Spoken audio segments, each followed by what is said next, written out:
여러분 안녕하세요. 오늘 굉장히 유명하신 분 모라고 봤습니다. 우리 심리학회 유튜브 채널 오픈 사상 처음으로 유명이 나왔으니까 이거 했죠. 선생님 웬일이야. 사진 하나 찍고 사심도 채우고. 그러면 유명인을 만나면 이거 해야 돼요.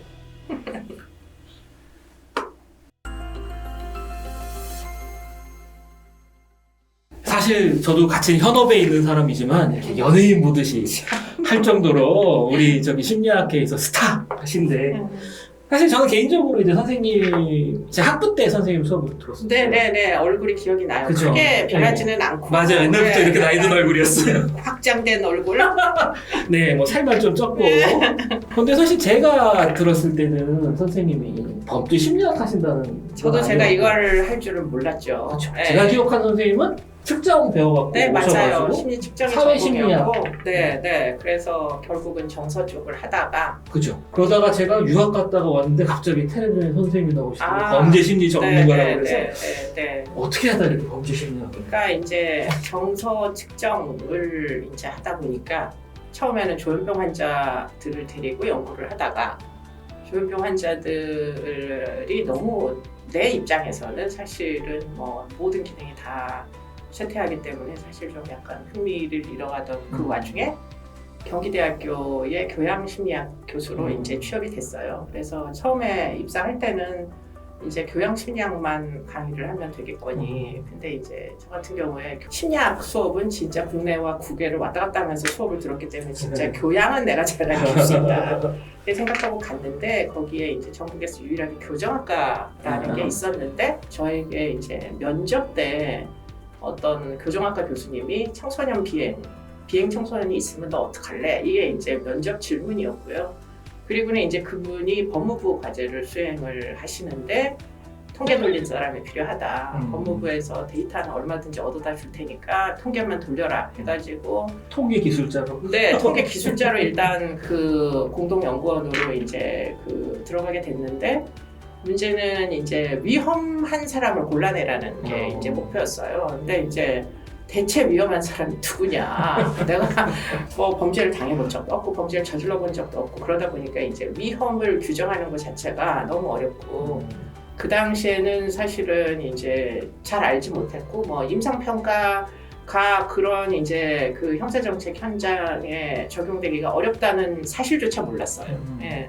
그러고 이제 뛰어 들어가지고 뭐 수천 명의 이제 데이터를 뭐 모델링을 해서 뭐 이제 유형화는 해놨는데 그때 제가 눈여겨봤던 사람들이 있었는데 전과 13범인데 열 몇 번이 다 성범죄 관련 전과인 무지하게 일관성 있는 사람을 찾아냈어요. 데이터를 눈알이 빠지게 이제 다 가지고 역시 일관성 있는 범죄자를. 그쵸. 나는 뭐 학교 문턱만 일관성 있게 드나들었는데 그 사람 교도소를 그렇게 일관성 이 사람을 내가 만나보면은 좀 뭐 위험이라는 걸 좀 알 수 있지 않을까 막연히 그 생각을 하고 그 사람이 뭐 강간미수, 강제추행 뭐 이런 식으로 해가지고 뭐 많은 전과가 사실 다 합의 등 통해가지고서는 다 전과까지 되지도 못하고 뭐 그 당시에 형량이 2년 반이었어요.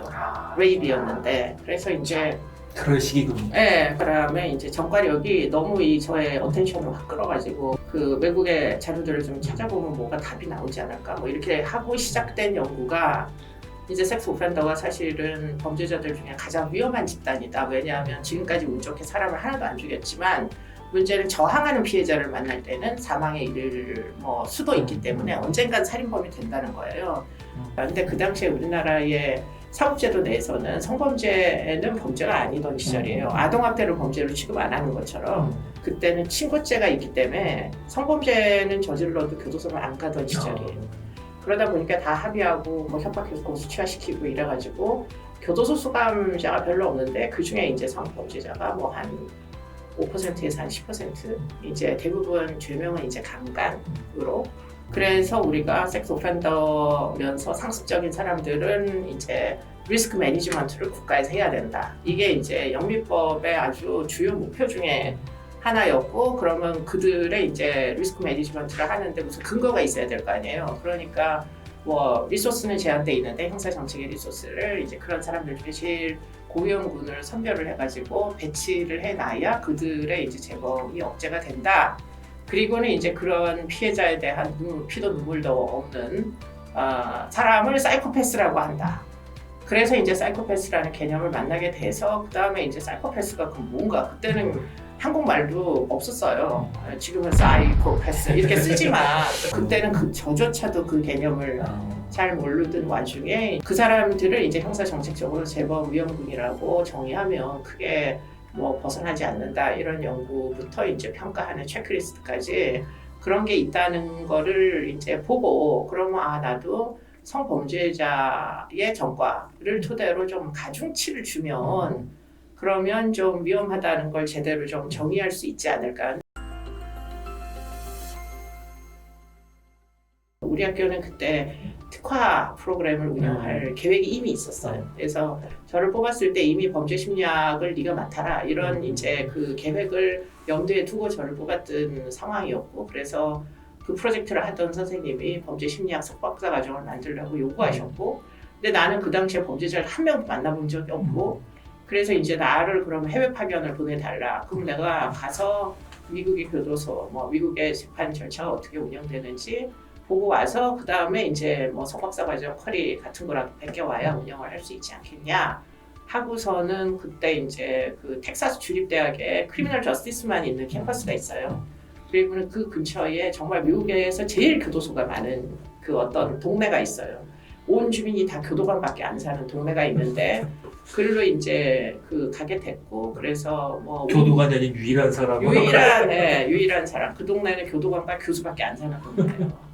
그러다 보니까 기관 방문을 굉장히 많이 시켜주고 거기에 이제 유일하게 포렌식 사이콜로지 석박사 과정이 있었어요. 그래서 수업도 뭐 많이 첨강하고 수업 커리를 다 베껴왔고 뭐 머티리얼 이런 것도 많이 베낄 수 있는 그런 기회가 저에게 이제 주어져서 지금 우리가 운영하는 프로그램은 이제 미국의 그 당시에 내가 봤던 포렌식 사이콜로지 이제 대학원 과정을 그대로 갖다 베껴서 운영을 하고 있는 거고요. 그 당시에 한국은 딱히 이제 심리학자들이 형사사법제도 안으로 유입될 수 있는 길이 없었는데 그 이후에 뭐 운 좋게도 연쇄살인범들이 계속 등장하다 보니 프로파일러라는 직업이 이제 생겼고 경찰에서 그리고는 이제 전자감독이 도입이 되면서 이제 전자감독은 진짜 이 선별을 잘해야 되거든요. 재범 가능성을 선별해야 되는데 처음에는 민간 전문가들한테 그걸 이제 의뢰하려고 했다가 문제는 민간 전문가들은 신변 보호가 안 된단 말이죠. 그래서 보호관찰관들을 특채를 했어요. 심리학 박사 혹은 임상심리 전문가 이렇게 해서 일기 이제 그 조사 업무 담당 보호관찰관이 특채가 됐었고 그 이후에 이제 그 숫자들이 많이 늘어나게 됐고요. 그 다음에는 이제 지금은 법원 조사관. 우리가 지금 법원은 이제 그 보호처분을 하는 법원하고 형사처분을 하는 법원밖에 없어요.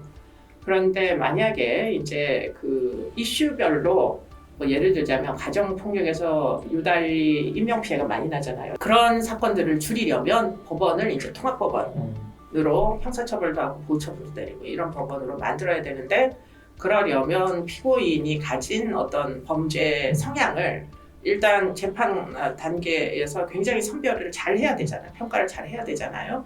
근데 이 피고인은 다 거짓말을 해요. 입만 열면 거짓말을 해. 아주 사악한 애도 법정에 가서 재판받을 때는 너무 순진한 얼굴을 하기 때문에 사실은 그런 거짓말에도 불구하고 이 사람들의 잠재적으로 갖고 있는 범죄 성향을 평가를 해내는 게 그게 포렌식 어세스먼트의 목표인 거예요. 있는 것도 다 없다 그래야 되니까 얘네들을 그러면 결국은 심리 검사 같은 건 쓸 수가 없고 이 사람의 이제 과거부터 살아온 행적을 다 뒤져서 분석을 해서 그걸 코딩을 해야 되는 이런 이제 그 어떤 구조화된 무슨 어떤 체크리스트 같은 거를 만들어야 되는데 그게 죄명별로 다 조금씩 그 범죄 진전 여부가 다르단 말이에요.